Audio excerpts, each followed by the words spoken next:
Oğlaklar ve yükselen burcu Oğlak sevgili dostlar, yeni hafta ve yeni haftada sizi yakinen ilgilendiren dolunay var.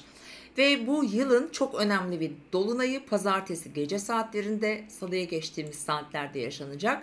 Ve oğlakların da ilişkiler evinde. Eğer yükseleniz Oğlaksa 23 derecelerde güneşi Oğlak bir arkadaşımızsanız ya da yükseleni tabi birebir etki alıyorsunuz.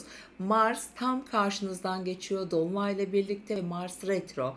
Bazı şeyleri tekrar tekrar yaşıyorsanız ya da bir ilişkiyle ilgili yeni başlayan ya da geçmişten gelen benzer konuları çekiyorsanız eğer, ki bu Mars retroda bazı ilişkilerde kararsızlıklar şu anda yürüyordur.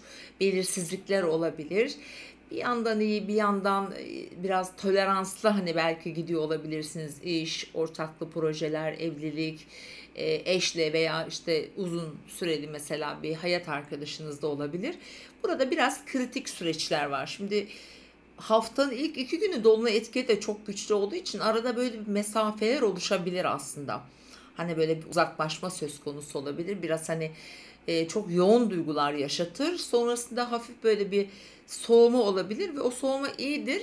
Haftanın ortasından sonra bu arada hani biraz daha sağlıklı ilerler veya kararlar verilir. Ama ben şimdi şurada altını çizmek istediğim önemli konu, Oğlakların sadece yani ilişkiler değil, bakın yine bu hafta gündemlerinde olacak bir konu da yaşam yeri, yaptıkları iş, işte evi olabilir, ailesel bazı konu ve durumları olabilir.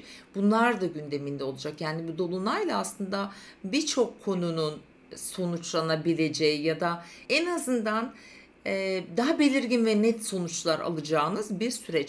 Şimdi mesela şöyle bir şey söyleyeceğim.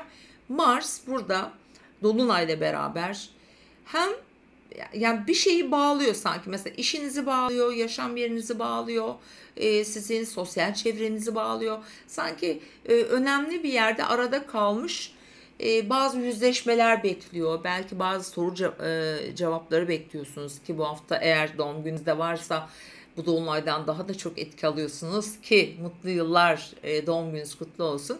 Ama merak etmeyin, sağ salim burada sizin için en sizi rahat şekilde ileriye taşıyacak bir gelişme olacaktır. Zaten 25'ine kadar, 25 Şubat'a kadar, hatta 26 Şubat'a kadar da Mars zaten burada. O süreçten sonra daha farklı ve daha güzel ilerler umarız.